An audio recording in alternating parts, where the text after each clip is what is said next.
Imagine waking up in the middle of the night. It is pitch black. The temperature is negative 25 degrees Fahrenheit. A wind is howling outside thin canvas walls so loudly you can't hear your own heartbeat. Something happens. Something terrifying enough that you grab a knife and slash your way out of your own tent from the inside. You don't even take the time to put on your boots. You run out into the Siberian wilderness in just your socks, knowing full well that the cold outside is a sentence to an icy end within hours. Why would you do that? What could possibly be scarier than freezing in the Russian tundra? Welcome to the single greatest, most baffling cold case mystery of the 20th century. Welcome to Dyatlov Pass. This story takes us back to January 1959. The Soviet Union. The location is the northern Ural Mountains, a place of breathtaking yet unforgiving beauty.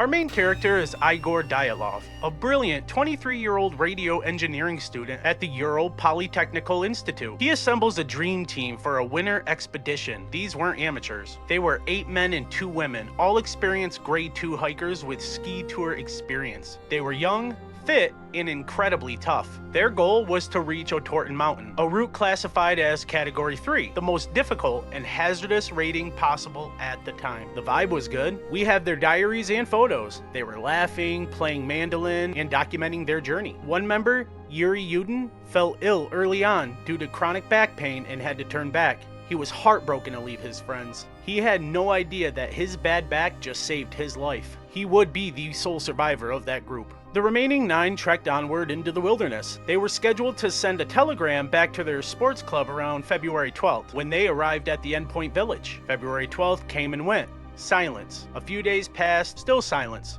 Families began to worry. By February 20th, a massive search and rescue operation was launched involving volunteer students, the military, planes, and helicopters. On February 20th, a search pilot spotted something on the slopes of a mountain known to the local indigenous Mansi people as Kolat Shaki. The search party on the ground reached the location and found the group's tent. And this is where the mystery truly begins. The tent was half collapsed and partially buried in snow.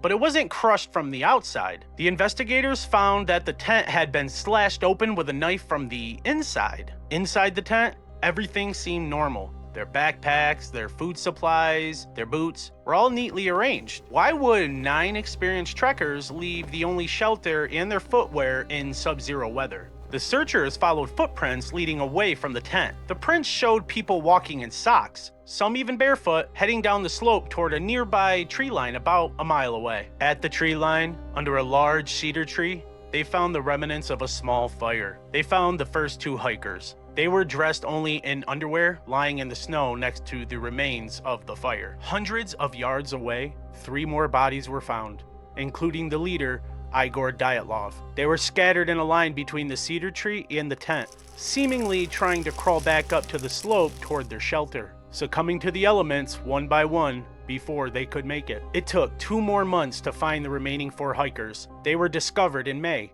buried under 13 feet of snow in a ravine further down the woods. And their discovery had changed everything. Up until this point, the theory was tragic, but simple. They fled the tent in a panic and succumbed to hypothermia. But the 4 hikers found in the ravine told a darker story. Unlike the others, these 4 had sustained catastrophic internal injuries. One had a fractured skull. 2 others had major chest fractures, ribs broken with such force the medical examiners compared it to being hit by a car moving at highway speeds. Yet, this is the most crucial detail. There were no external signs of trauma. No bruises, no cuts matching the internal damage. It was as if they had been crushed by immense, diffuse pressure. Furthermore, the group was strangely dressed. They were wearing bits and pieces of each other's clothing, some ripped up and wrapped around feet to replace missing boots, suggesting they had taken clothes from those who had already perished at the cedar tree in a desperate bid to stay warm. The autopsy reports only deepened the confusion. One of the female hikers was missing her tongue and eyes, and perhaps the most bizarre detail of all, forensic tests on some of the clothing found on the hikers in the ravine showed traces of radioactive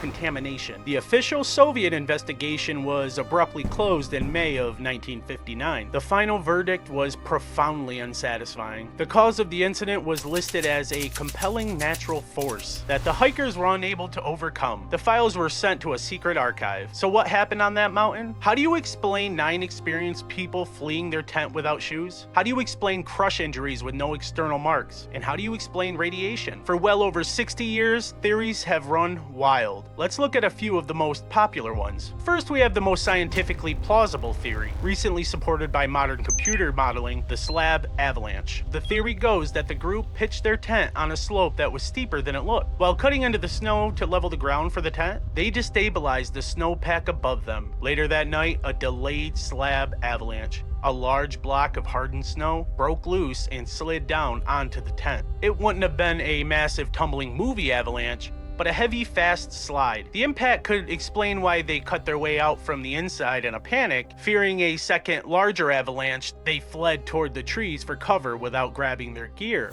The injuries of the ravine group are explained by them falling over a small ice cliff in the darkness while trying to build a snow shelter. And while it's neat and it's logical, critics argue the slope wasn't steep enough and the footprint patterns didn't suggest a frantic run from an avalanche, but rather an orderly walk, and it didn't explain the radiation. This brings us to theory number 2, military testing. This is a heavy favorite among conspiracy theorists.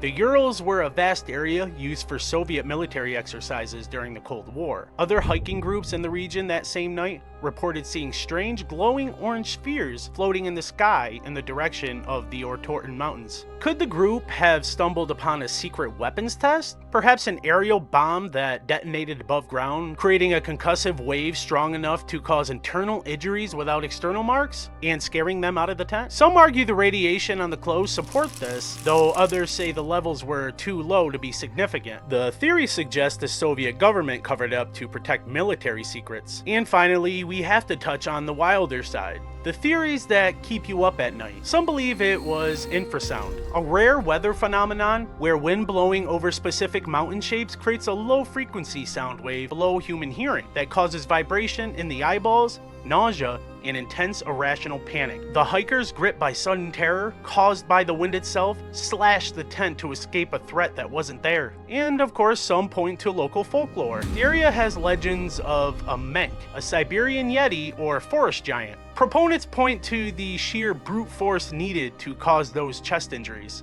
It's highly unlikely, but it adds to the mystique of the region. In 2019, Russian authorities reopened the case, eventually landing back on the avalanche theory, the most probable cause. But for many researchers, the pieces just don't all fit. The Dyatlov Pass Incident remains a perfect storm of mystery. You have a locked room puzzle set in the middle of nowhere. You have hard science clashing with bizarre clues. 9 promising young lives were cut tragically short on that frozen slope. Igor Dyatlov and his friends were looking for an adventure, and they found something else entirely. Something that has kept the world guessing for more than half a century. Until next time, stay curious, and maybe pack an extra pair of boots.